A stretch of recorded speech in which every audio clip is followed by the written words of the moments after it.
नजर मैं हूं आपके साथ दीप्ति द्विवेदी। बुलेटिन की शुरुआत बड़ी खबर के साथ करेंगे। प्लेसेस ऑफ वर्शिप एक्ट पर दायर याचिका हुई है और सुप्रीम कोर्ट में दायर याचिका, आपको बता दें कि ये याचिका दायर की गई एक हफ्ते में, ये चौथी याचिका दायर की गई है और धर्मगुरु देवकी नंदन ठाकुर ने इस याचिका को दायर किया है।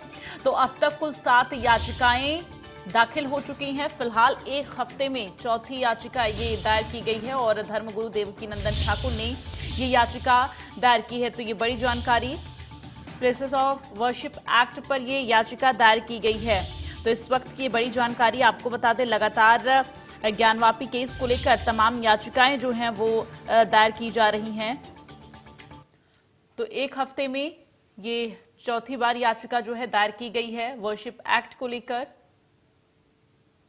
तो लगातार ज्ञानवापी मामले में तमाम याचिकाएं दायर की जा रही हैं और इस पूरे मामले को लेकर लगातार अभी सुनवाई जो है वो चल रही है कोर्ट में। तो सुनवाई प्रक्रिया लगातार जारी है और प्लेसेस ऑफ वर्शिप एक्ट पर यह याचिका दायर हुई है। सुप्रीम कोर्ट में इस याचिका को दायर किया गया है और आपको बता दें कि इस पूरे मामले में अब देखना यह है कि कोर्ट इस याचिका को स्वीकार करता है या नहीं। तो एक हफ्ते में दाखिल हुई ये चौथी याचिका, प्लेसेस ऑफ वर्शिप एक्ट पर यह याचिका दायर की गई है। तो आपको बता दें कि वर्शिप एक्ट पर यह याचिका दायर हुई है और धर्मगुरु देवकी नंदन ने यह याचिका दायर की है। अब देखना यह है कि सुप्रीम कोर्ट की तरफ से इस याचिका को स्वीकार किया जाता है या नहीं और क्या कुछ कोर्ट की तरफ से कहा जाएगा। तो फिलहाल आपको बता दें कि इस पूरे मामले में वर्शिप एक्ट को लेकर लगातार याचिकाएं दाखिल की जा रही हैं। तो प्लेसेस ऑफ वर्शिप एक्ट पर याचिका ये दायर हुई है।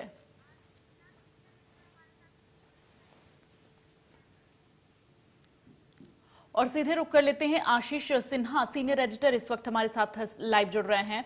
आशीष, जिस तरह से अब इस पूरे मामले में ये चौथी याचिका जो है दायर की गई है और देवकी नंदन की तरफ से ये याचिका दायर की गई है, क्या कुछ इसको लेकर जानकारी है?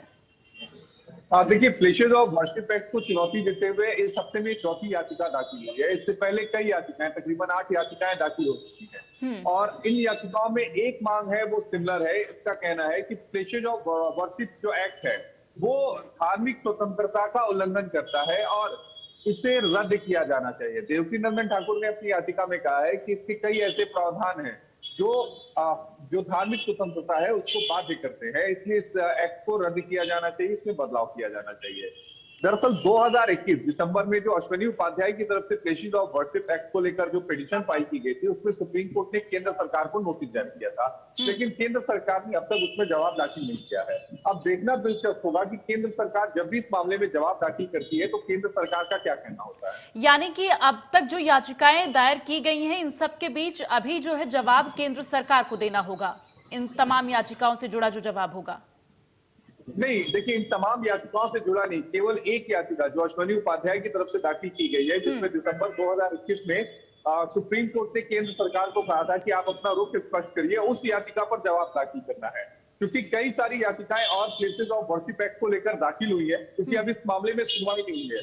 हो सकता है कि आने वाले समय में जब इस मामले में सुनवाई हो तो सुप्रीम कोर्ट सभी याचिकाओं को एक साथ टैग कर दे या एक साथ संलग्न करके फिर इन सभी मामलों की सुनवाई एक साथ शुरू करे, क्योंकि इन सभी याचिकाओं में जो मांग है वो सिमिलर है, जिसमें ये कहा गया है कि प्लेसेस ऑफ वर्शिप एक्ट को असंवैधानिक डिक्लेयर किया जाए। बिल्कुल, लेकिन अभी तक जितनी भी याचिकाएं दायर की गई हैं आशीष, ऐसे में क्या जानकारी उन याचिकाओं को लेकर है? क्योंकि अब एक बार फिर से जो है देवकी नंदन की तरफ से ये जो याचिका दायर की गई, क्या लगता है कि कोर्ट इस याचिका को स्वीकार करेगा या किस तरह से आगे इस याचिका पर सुनवाई हो सकती है?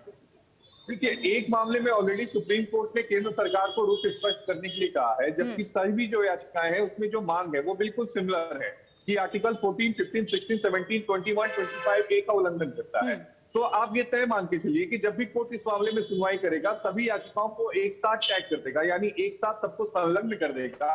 और अश्वनी उपाध्याय की जो याचिका है, क्योंकि उसमें केंद्र सरकार को रुख स्पष्ट करना है, तो जब इस याचिका पर केंद्र सरकार रुख स्पष्ट करेगी तब इन सभी जो याचिकाएं दाखिल की गई है उन पर भी सुनवाई संभव है।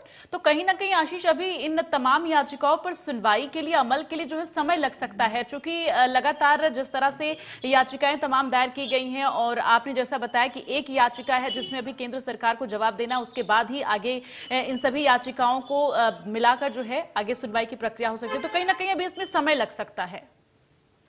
देखिए, अभी समय इसलिए भी लगेगा क्योंकि अभी समर वेकेशन सुप्रीम कोर्ट में चल रहा है। जुलाई में सुप्रीम कोर्ट ओपन होगा। जब ओपन होगा तब ये देखना होगा कि क्या अश्विनी उपाध्याय की तरफ से या फिर जो बाकी जो पिटिशनर्स हैं उनकी तरफ से अपनी याचिका पर जल्द सुनवाई की मांग की जाती है। अगर उनकी तरफ से जल्द सुनवाई की मांग की जाएगी और सुप्रीम कोर्ट समय दे देता है, तब तो आप ये तय मान के चलिए कि याचिका पर सुनवाई जुलाई में हो जाएगी। लेकिन अगर सुप्रीम कोर्ट नहीं समय देता है, सुप्रीम कोर्ट जल्द सुनवाई के लिए नहीं कहता है, तो जो नॉर्मल जो लिस्ट होती है उसके हिसाब से याचिका सुनवाई के लिए आएगी।